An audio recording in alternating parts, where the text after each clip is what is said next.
Welcome back.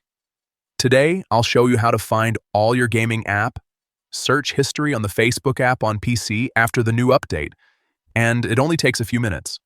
First, open the Facebook app on your PC and make sure you're signed in to the correct account. Once you're on the homepage, click your profile photo in the top right corner to open the main menu. From there, go into Settings and Privacy. After that, click on Activity Log. This is where Facebook keeps track of different parts of your activity, so if you've searched for gaming apps before, this is the right place to look. Now, inside Activity Log, select your Facebook activity. This section helps you narrow down the type of history you want to see instead of scrolling through everything one by one. It makes the process much easier, especially after the latest update.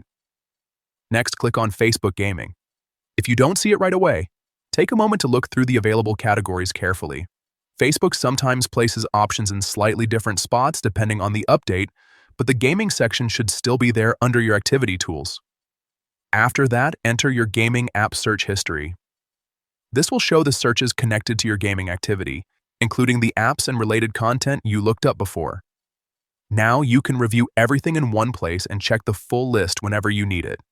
If you're trying to find a specific app, just scan through the history until you spot it. And if you want to manage your privacy later, this same area is also useful for clearing old searches you no longer need. So just remember the path. Open Facebook, click your profile photo, go to Settings and Privacy, open Activity Log, choose your Facebook activity, click Facebook Gaming, and then open your gaming app search history. That's the fastest way to find it on PC after the new update.